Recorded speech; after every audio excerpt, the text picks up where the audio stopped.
You've probably heard the phrase touch grass. Well, in the 1840s, one American philosopher took that literally and moved to a cabin on a pond in order to rethink how we live.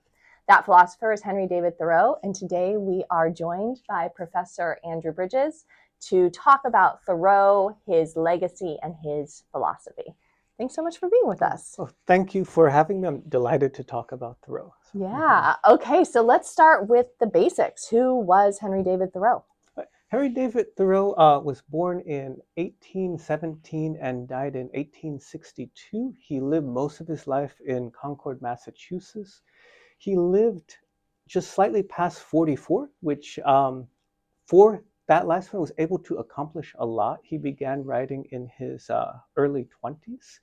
He was known to write a journal that was about 2 million words, and scholars are still looking at that and pouring through that and comparing it to his other works. Um, he is classified philosophically as a transcendentalist, and that essentially means that he and others from that movement, they wanted to sort of move past, in a general sense, but move past a lot of the conventions and a lot of the day-to-day reality that gave people information and insight and spirituality. And so when trying to come to terms with understandings of the divine, understandings of philosophical truth, understandings of right and wrong, it focused on insight. It focused on the inherent good of humanity, the experience of the divine in nature. And this was either a stark contrast or a general contrast to other forms he either grew up with or experienced when he went to Harvard for his education.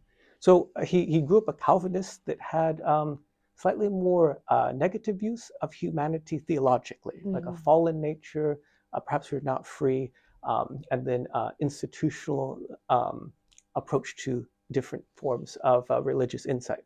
And so that movement wanted to move past that a bit. And then also it correspond a bit to a Unitarian movement, believing that God was one and that human nature was essentially good. And it also agreed with this, but instead of using reason to understand, the Transcendentalists, which was a part of, focus on intuition. And so they believed that God could be experienced directly, that this experience can be intuitive, insightful, sometimes ineffable, but he tries his best to put it into words. And he also, or they also generally, and he particularly believed that um, this would move beyond reason. And so he attempts to put his beliefs into practice, is one ways of looking at it. So a larger philosophical context here, in which they drew upon, or the Transcendentalist movement drew upon so many different schools. So the theologies surrounding them of Unitarianism. He also read a lot of Greek philosophy at this time period. A lot of Indian philosophy was coming into translational print. The year he went to Walden Pond, the Bhagavad Gita came out. So he took that with him. And so they're just drawing generally, and in a very inclusive way, upon so many different philosophies and trying each of them by themselves, because again, and with community, they do believe that intuition can guide and form their opinions and insights on the divine and on the human. And so they're just drawing from a lot of different sources and trying to figure it out. And nature is one of those sources. Other things around that time period and who he was and what he was engaging with. This was prior to the Civil War. He was adamantly against slavery. In Civil Disobedience, he writes, 1/6 of our nation is enslaved, and so that was a very important issue to him. The Mexican-American War was going on, and he was opposed to this. They also at this time, the work week, or the just the work day, very dangerous conditions, factory work, farm work as well, 16-hour weeks, 16-hour work days. And so he was saying that this was also inhibiting this. So these were some of the the context philosophically and just politically and then everydayness that he was sort of facing when he was sort of debating this venture to Walden Pond. Let's do some scene setting. Okay. Tell us about when Thoreau is living, where is Walden Pond? What is the environment? What are the things that we need to know to understand Thoreau and this book? So Thoreau went to Walden Pond. Initially, he went in 1845. Walden Pond is essentially adjacent to the town of Concord, Massachusetts. And so you have like a pond and sort of a forested area. I haven't personally been, but just from pictures, you have a lot of nature. It's a rather large pond. And then you have the town adjacent. So it's essentially walking distance from the town, but it is sort of we might say, environment unto itself. So it would sort of be essentially like going to a nearby nature park, we might say, if there's an equivalent. Like suppose someone lived in trying to think of a good example. Suppose someone lived in Claremont and sort of went into like the Mount Baldy area, like close in that sense, or let's say something of that nature, where it is more nature, but there is a town adjacent to it. Yeah. Wow. So and he dies at 44, so he must have been pretty young when he decides to move to Walden Pond. Yeah. The actual math, I think it was, well, he was born in 1870 and he went to Walden Pond in 1845. So I think I'm just trying to do the math really quickly. I want to say 30 something. Yeah. So he is rather young, and he does this for 1 to 3 years. He's not disconnected from society, so he'll walk into town often, and occasionally he's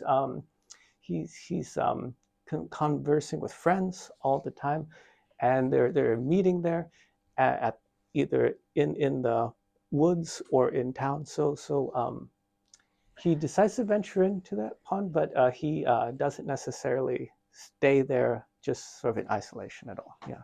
So let's pause there. So we have this young man who is engaged with this group of philosophers, thinkers. Yeah. Who were some of the other philosophers and thinkers who were part of this movement? Emerson, Ralph Waldo Emerson is probably the most famous. He wrote Nature. A bit older than Thoreau. His philosophy would be described more as a pure idealism, where he inspires Thoreau quite a bit. There were quite a few other philosophers and theologians. Trying to think of her name, another philosopher and poet.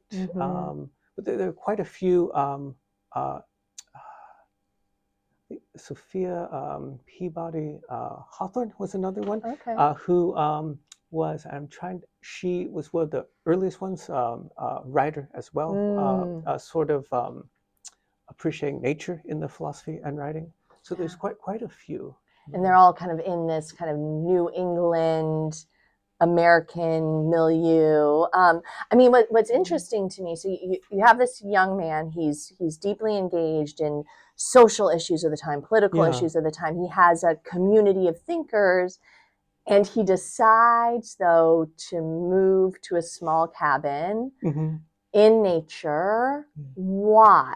Yeah. What does that help him achieve? Yeah. So one of the things that in the Thoreau scholarship, the way I understand it, that two really good books came out, I think the past two years ago. One is called Henry David Thoreau, Thinking Disobedience by Lawrence Buell, and then the other one is called Thoreau's God by Richard Higgins. And so one of the things they're trying to do, and I like this approach, is trying to sort of connect, like what was his theological, religious views, what was his philosophical views, what was his political views, but also how do these connect, right? Yeah. And so because of that transcendental approach, that the human being is not necessarily sort of fallen, but good and has access to the divine, and nature can reveal the divine in very sort of thrilling, exhilarating ways sometimes.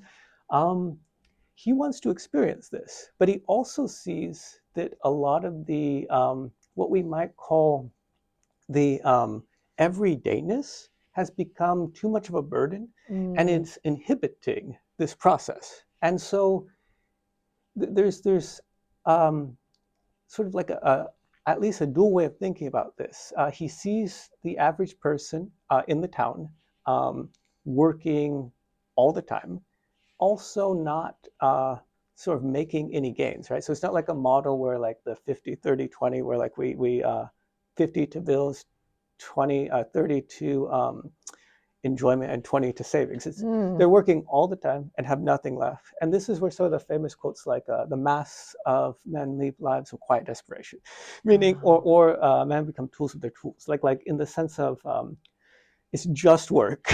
And so when he goes there, he says, I went to Walden Pond to live deliberately. I wrote this down. This is one of the famous quotes. To front only the essential facts of life, and to see if I could not learn what it had to teach, and not, when I came to die, discover that I have not lived, right? And so the word lived here is having like a dual meaning. People are alive, but they're not sort of living in the way that grants them access to this sort of profound knowledge and experience. And so he wants to do that, but he also realizes that he needs sort of an economic support to do that. So he says, I think that I can build a place to live. And he, in the economy section, he lists the costs, right? And he does it for very cheaply. And he says, I want to know what life is about. So I don't necessarily want the material aspect primarily. I want the spiritual, the philosophical knowledge, and also the virtue. And only if I have time later, then the material, right? Just the essential parts of life. And then he begins to sort of build that structure in the Walden Pond, off the shores of Walden Pond. But he also documents it. So maybe others, although it's an individual endeavor, others can sort of say, oh, this might work, right? And this, do I really need all of this material things, or is maybe one or two outfits enough? Or maybe I don't need to eat all these different foods. Maybe if I can grow my own food, and like he does with the bean garden, I can sustain myself and just drink the water from the pond. And he ends up arriving at leisure, meaning after he builds the cabin, he works 10 to 15 hours a week. And so this is more of what he had in mind. Like obviously we do need to work, and obviously we do need to sustain ourselves, but he wants more time for contemplation, for trying to experience or put his beliefs to the test. Like, I think I can experience the divine in nature. Let me try, but now I have time to do it. Desperation and exhilaration kind of block each other out, and so he wants that. But it also draws on the theology where he thinks that is a potential for human beings. He can live there and experience the divine directly and get insights on that. So. Wow. Yeah. And it's such an interesting time in American history, and he's picking up on this, right? So we have critiques about slavery, which are kind of about labor and the relationship between labor and freedom. And then you have the industrialization that's happening in the North, which is, creating this wage slavery. Right. And so he's, am I correct? What you're saying is he's like, you know what? I'm going to go live in the woods, live deliberately, and see what life and work is really. What are the essentials? And so one analogy with the transcendentalism, so you're moving past, but I think if maybe just a different analogy can sort of shine some light on it. If you're working, but then you schedule vacation, and you're like, oh, it's this place I really wanted to go, wherever that is, maybe India or Greece or Italy, and you're like, I'm going to go to the airport, and then from the airport, I'm going to go to the place, And you get there, you see the necessity of the airport. The airport's kind of drudgery. It is necessary, but then you get to leave, right? But then Yeah. you imagine, for whatever reason, you can't leave the airport. And you're Mm. saying, I know there's more life and more experience out there.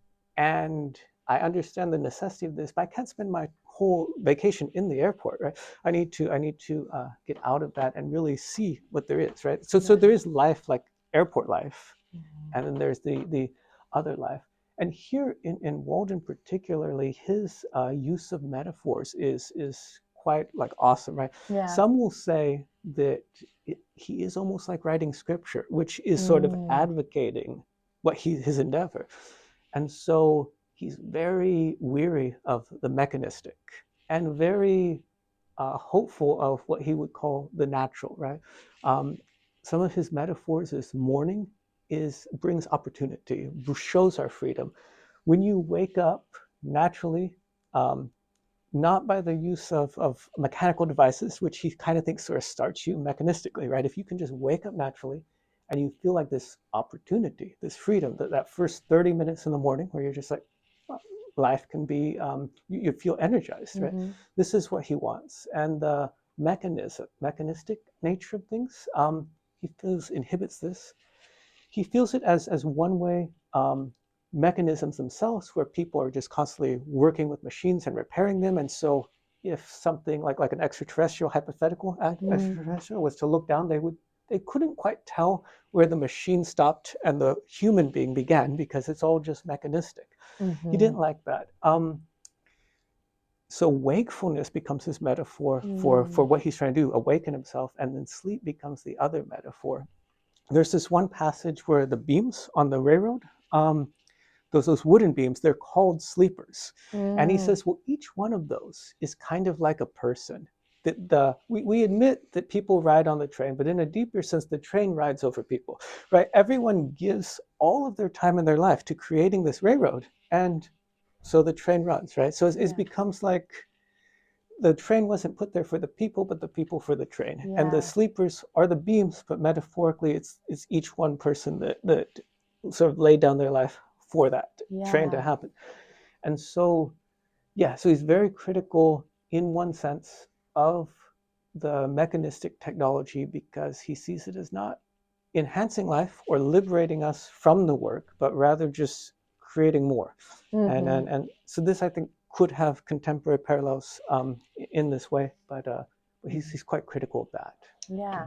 Can we draw that out? I think this is an interesting point. I think we see within Thoreau somebody who is criticizing current technology, and that Mm-hmm. technology, just to lay it out, this is when the railroad is starting to expand across the nation. Mm-hmm. What other technological changes is Thoreau living through and critiquing? So there's nearby textile factories, Mm-hmm. so that type of sort of mechanistic labor in that, and then more mechanistic labor in farming as well. Mm-hmm. So anything sort of machine driven that sort of poses itself as a convenience, but at the end of the day has just sort of increased um, the time you spend either fixing it, affording it, or using it. Yeah. This is something he is quite weary of. Right? Mm-hmm. And so in a contemporary sense, anything like that, right? Like if you say something like, we imagine, say, the freeway, for example, definitely pitched as convenience, and it is convenient, right? But if we spend hours and hours and hours on it, maybe we need to rethink how we get from here to there, or the I think the phone and the computer are probably the most pertinent example.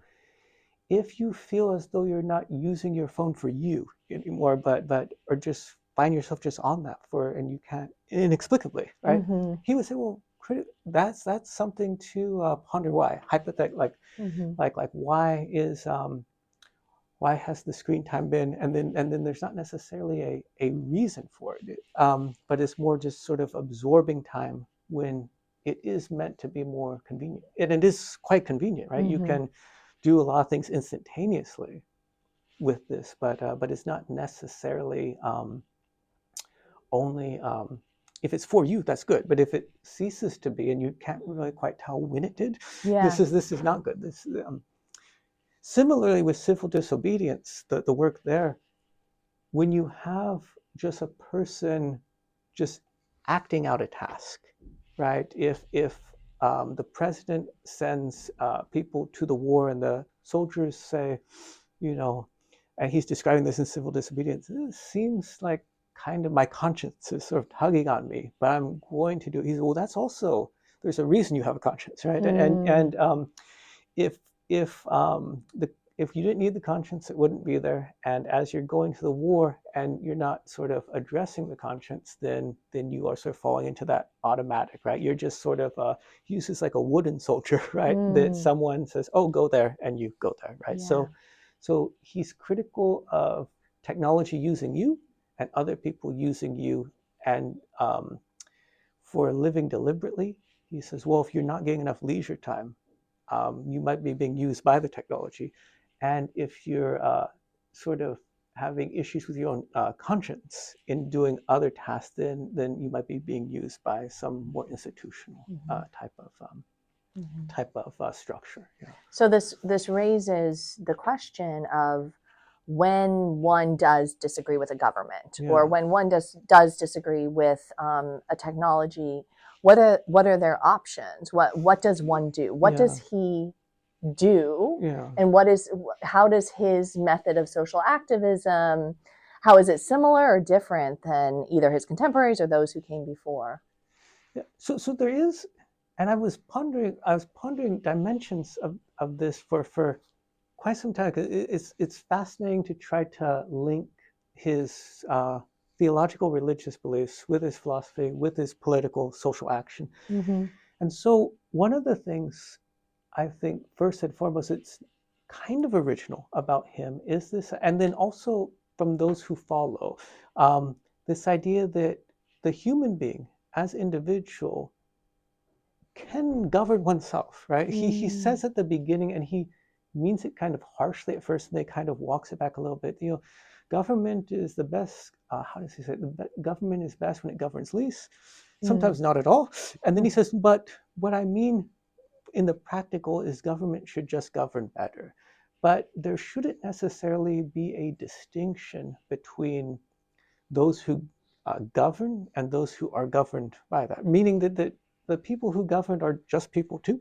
And his approach essentially is that we as citizens, or just we as people, need to take a lot more responsibility in governing ourselves, right? So much so that if we all as a society make sure everything gets done, we can turn to government and just understand it's superfluous, right? And it's not that we help each other and we make sure that everyone's needs are met, but obviously with government, human beings can do this, and just without government, human beings can do this.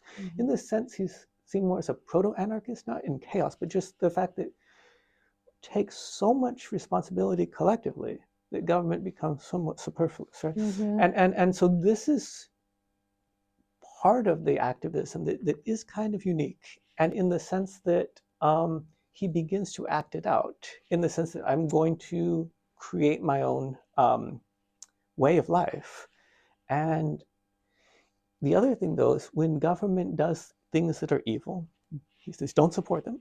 I'm not paying taxes for people to still be enslaved and for us to go off to war that he feels the Mexican-American War is unjust expansion. Like the states weren't being attacked, they just expanded, and this is not just. And he also, when he talks to a lot of people, they also say, oh, slavery isn't right, and this isn't just, and now I'm going to just go to bed, and they don't do anything about it. But he says, no, you have to actually do something about it, not support it, and then also sort of prepare yourself if there's a confrontation to not miss what is taken away, right? And this, I think, later on, Gandhi really exemplifies well. But this idea that he says, well, a lot of people who have a lot, they're not as, this is in civil disobedience, they're not as willing to go against the government because they could lose a lot. Whereas if he just has like 2 outfits, a cabin, and just his own contemplation and thought, a few dozen books, if he loses that, he's prepared. He's already thought this out. He's not attached to it such that it's going to influence his moral resolve. Mm-hmm. And so he's perfected, or attempts to perfect, this idea where you have a theology and philosophy that human beings are innately good and can govern themselves. You have a philosophy of sort of non-attachment to material possessions that are excessive, or you think might undermine your virtue when it's threatened to take them away. And then he just begins to act this out and speak out in different in different locations, like with the Transcendentalist group or with others. So he really does go about this self-sufficiency. I relate that later to Gandhi with the creation of the ashram, where everyone works and little possessions, and so showing you can govern self, and you don't fear confrontation, because what is taken away from you in a material sense is kind of insignificant, given if you back away from that, what is removed from you in a moral sense is much more significant. Wow, that you laid that out so well. That's really fascinating. And just to make it explicit, what are some of the consequences he does face? When what does that look like? Does he put his money where his mouth is? Does he actually face any repercussions for his political stances? So there is, toward the end of civil disobedience, and is mentioned once in Walden, he won't pay the poll tax, and he won't pay essentially the taxes to support what he finds unjust with the government. He is jailed, but only for a day. And what happens is, some will say just a bystander pays the tax for him, which he, I don't feel that he appreciated. Others, I've heard other scholars say his aunt sort of paid the tax. So the tax does get paid on his behalf, and he is released the next day. So in one sense, it doesn't seem like he isn't jailed for months or years.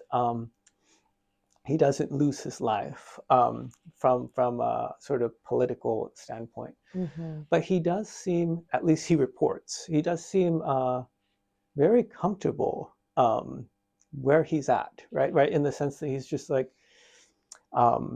he's in there, he's talking to a fellow prisoner who has been accused of accidentally burning down a barn.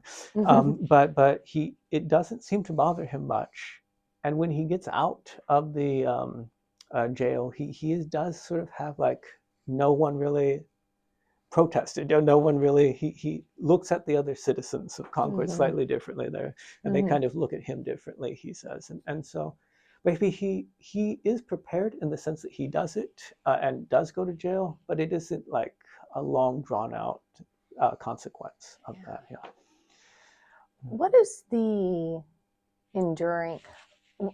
So you laid it out so well, right? That one of his central tenets is, if you want to truly be free, if you want to truly be able to enact social change, you need to be self-reliant, and you need to be willing to lose the little you have.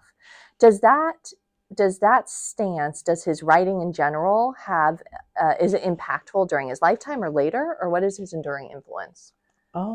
There's a lot of enduring influences in,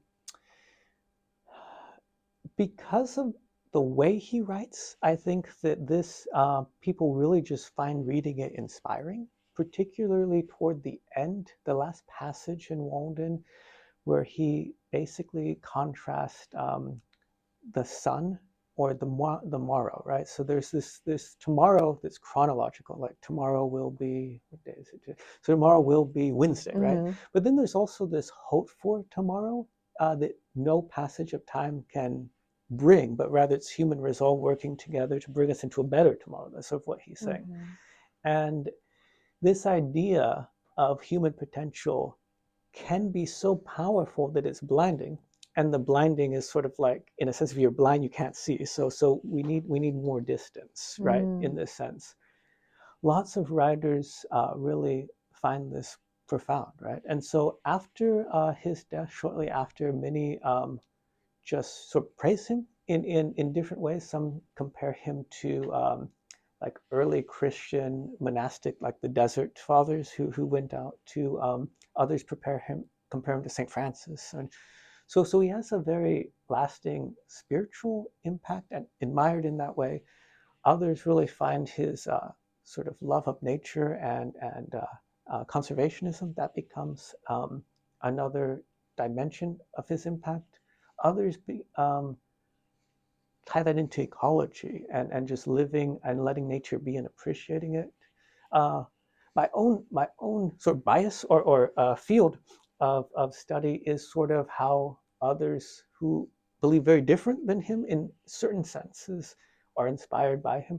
So I would say the lasting impact is just individuals century and a half later who read Walden and to a certain extent civil disobedience and say, I want to try to make a community that reflects some of the values he had and some of my own. Right.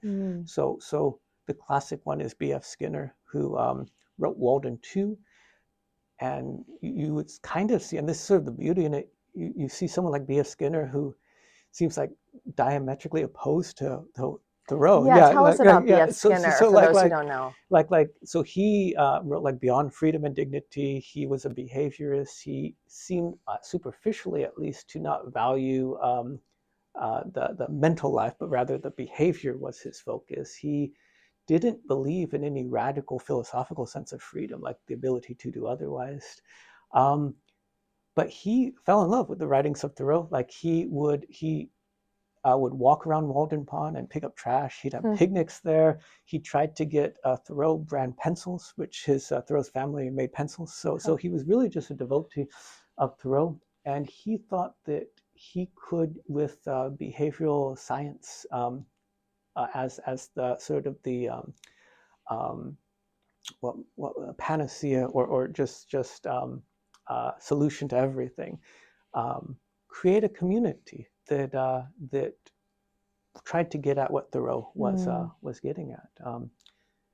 B.F. Skinner's lab assistant, Kat Kincaid, actually founded an intentional community essentially based on the principles of behaviorism initially, but then the community, which still is in existence today in the Virginia woods, seems much more like Thoreau living than what Skinner. They gave up the principles of behaviorism and sort of fell more onto, to a certain extent, to a Thoreau esque inspired lifestyle. And then just so many other utopian and we might say dystopian literature that really, from different philosophical views. Jack Catron wrote Walden 3, and he believes in like the technological singularity and that human consciousness can be downloaded into machines. But he also found inspiration in Thoreau. And then Stephen Walensky wrote another Walden 3, in which he was very inspired by Hindu Advaita Vedanta, and he finds inspiration in Thoreau. And so I think one of the lasting legacies of Walden in particular is just how it inspires so many disparate but individuals feel connected to utopian and perhaps dystopian literature. Maybe because again, especially with religious studies and religious movements, we're in time and we don't have the insight of centuries of looking back, in the sense where, like, when you think about early Christianity, did those individuals think it was going to be a new religion, right? Or Buddhism, did people see what it was becoming?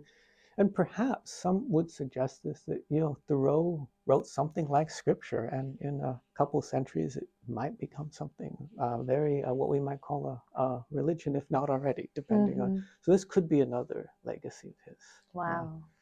I want to, kind of start providing our audience with more avenues for learning. What do you teach here? So I work in both the religious studies and philosophy department. I enjoy both of those fields of study quite a bit. One of the classes I really like, so the class I got hired to teach initially, is Nonviolence, Animal Rights, and Diet in Jainism. Jainism is one of the philosophical religious traditions of India, greatly inspired Gandhi, and is a philosophy of nonviolence. So I also teach world religions, Asian philosophies in the philosophy department, and then critical thinking and introduction to philosophy. So those are some of the courses I teach. Yeah. Wow. Do you see resonances, similarities between Jainism and Thoreau's tenets? Oh yeah, yeah, and just Indian philosophy generally, and Jainism in particular, you definitely see a fusion of Thoreau's civil disobedience and what Jain call ahimsa or non-harm or non-violence in Gandhi, and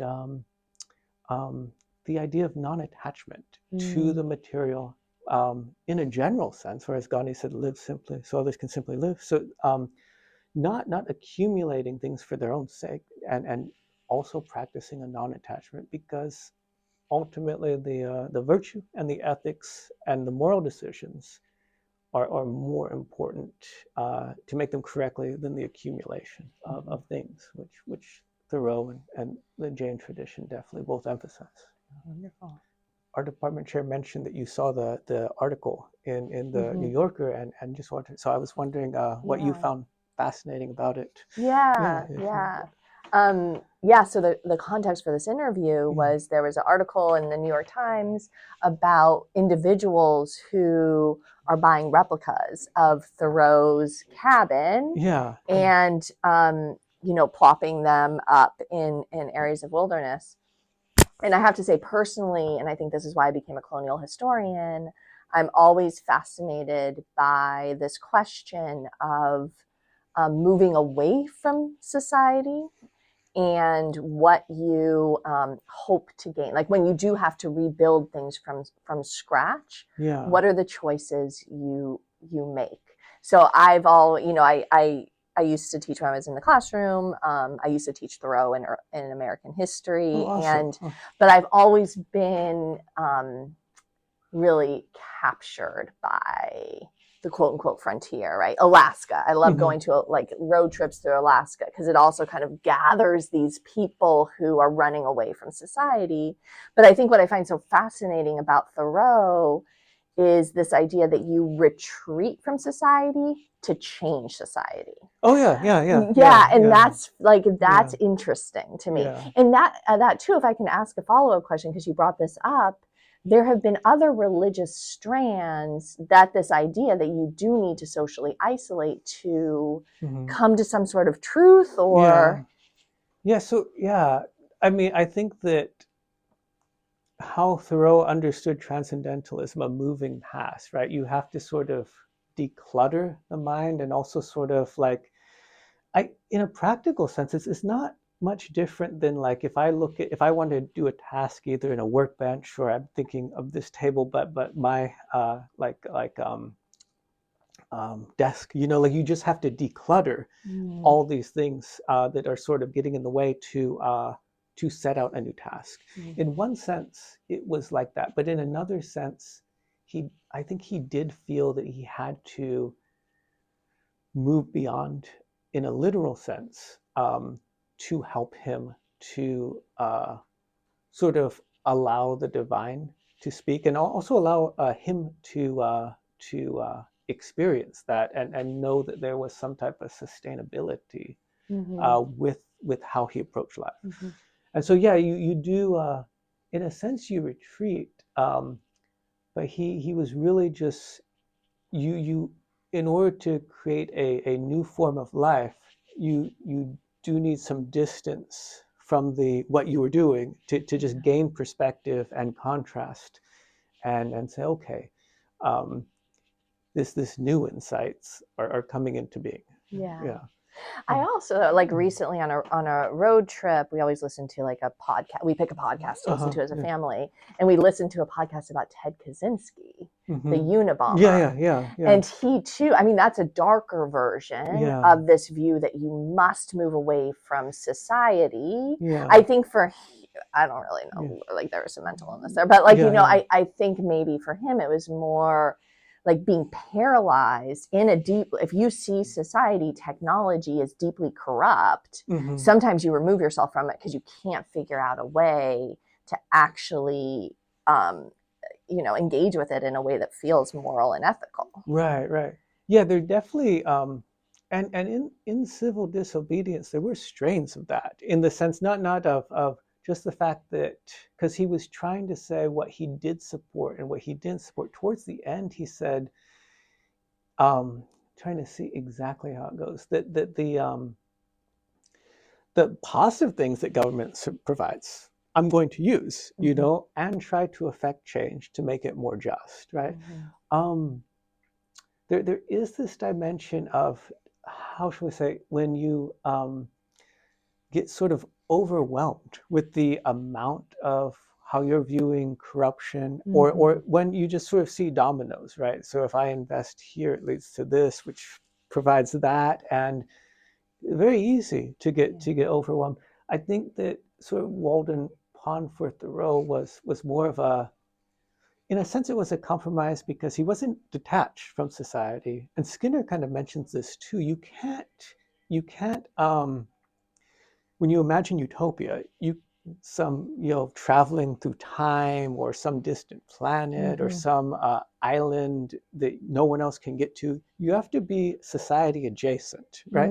But you don't have to be so entrenched in it that you can't see otherwise. And this, I think, was what he was doing. And sometimes that finding that middle ground where you are sort of adjacent from the society you want to sort of observe and critique and think about how to change, that's a difficult spot in a subjective way to locate, right? Yeah. And but he also really, and this is other unique, he also really, I think, set him up positively, because as you're sort of deconstructing these things you thought were necessary but weren't, you are getting inspired by nature, by the setting, by all of that every day. And so he is being, all in all, I would argue, he is being enriched more than he is being diminished. And that's kind of what he wanted. He wanted to sort of go off of one intellectual, spiritual, informational diet, so to speak, and get nourished by another. And in many religious traditions, I think that's what people are trying to do, right? It's not that they're forsaking society as such, but rather they want to be nourished in a different way, sort of intellectually, experientially. And this, it seemed, especially from his writing, you can tell that it is having a very positive influence. He seems to have gone past the everydayness that he was critiquing, and is trying to pull something out and sort of bring it to the audience, but particularly in the writing. Yeah. For those who can't like retreat into nature and escape, are there any lessons we can still learn from Thoreau? Yeah. No, I think part of what he, if you look at his writings as a whole, if you look at his ideas, if you look at parts of his journal, it really is just sort of honing your imagination. And oftentimes the setting and the lack of certain, what he would call desperation or being overwhelmed, does help, right? So it might be beneficial to acknowledge that right now I can't escape, or I'm just sort of locked into a work schedule, a very burdensome schedule. Let me try in the future to try to slowly improve, right? Also, at the same time, I sort of lose nothing to try to think about how to rearrange things imaginatively. So I think about people, I often wonder, like, what would Thoreau be doing if he was now, like this kind of a fascinating but difficult question to ask. Like, would he be living in a Sprinter van, traveling? Would he have a podcast? Would he be one of those geo nomads? And the possibilities seem endless, which I think is fascinating. But if a person is experiences sort of like dissatisfaction, the here and now, doesn't see a way of sort of getting out of that immediately, let their imagination sort of explore. in a way to maybe think of possibilities they haven't, and here technology might be a benefit as opposed to not. But other times it's just sort of like allowing yourself to perceive things differently, and this is really how Thoreau more generally thought of the divine, right? Appreciating what you have, and also really looking at what you're doing differently. Two stories that Richard Higgins gives in his book Thoreau's God. One is when Thoreau was really little, he had a sled, and it had the wooden beams or rails, and as opposed to metal, and all the kids were making fun of him that it wasn't metal, and he said, well, he got really upset, and he said, well, if I can't bring this sled to heaven, then I don't want to go. Right? And so he was really just appreciative of what he had. And the other was when he was writing, and he wrote a ton, he said, when you write, you're writing for you, like he meant journaling, but also the divine sees the what you would be the opposite side. And when the divine sees that, it has to ponder it, you know. And so there is a certain amount of imaginative escape that's not I would argue it's not life denying or sort of distracting, but just sort of positive, influential. Yeah. But then also, yeah. So at the same time, with the time you do have, try to be critical of how you could, in steps, build a lifestyle that's more conducive to experiencing whatever you think is the more sort of thrilling, knowledge-seeking, what you would define living in a more positive way, being, and I think that would be steps towards what you could do. Yeah. Thank you. A lot of what you said makes me think about our students and our faculty who it always feels like a rat race, right? Yeah, like yeah. always more that has to be done. Are there any lessons that Thoreau may give people to achieve more of a work-life balance or satisfaction with life in this modern environment? So yeah, a few things I think for Thoreau were crucial. Trying to understand what it is you believe and how that's maybe different from, it could be like prevalent beliefs. It could be like individuals you're interacting with. And so he, for example, believed that the divine could be experienced in nature. And that was like a very important thing for him. And then acting ethically were very important things for him. And so a person might see Thoreau or read Thoreau and say, what do I want to prioritize in my life, right? Do I want fulfillment, I want enjoyment, but how do I go about sort of negotiating these things? So in one sense, it would just be essentially more reflective, right? And then also economically, like in a very strict sense, think about all of your expenditures. He lists them out, like he itemizes this and says, if I don't care, like if I care more about, say, education than I do about something else, like material possessions, then how do I personally negotiate that? Like what do I want to do with the little resources I have, right? If and then so you're trying to balance like work, aspirations, health, enjoyment, but really get sort of serious about how you prioritize. There's this idea of that it's called reflective equilibrium, where all of your beliefs sort of cohere with each other. And I thought that Thoreau was really good at analyzing his beliefs. Like if he's trying to have leisure time, then it means he can't sort of spend money on other things, like in a sense. But if owning something like a particular possession or going to a particular place is more important, then you kind of negotiate how that will work with leisure time, and then just really do prioritize what it is you're doing.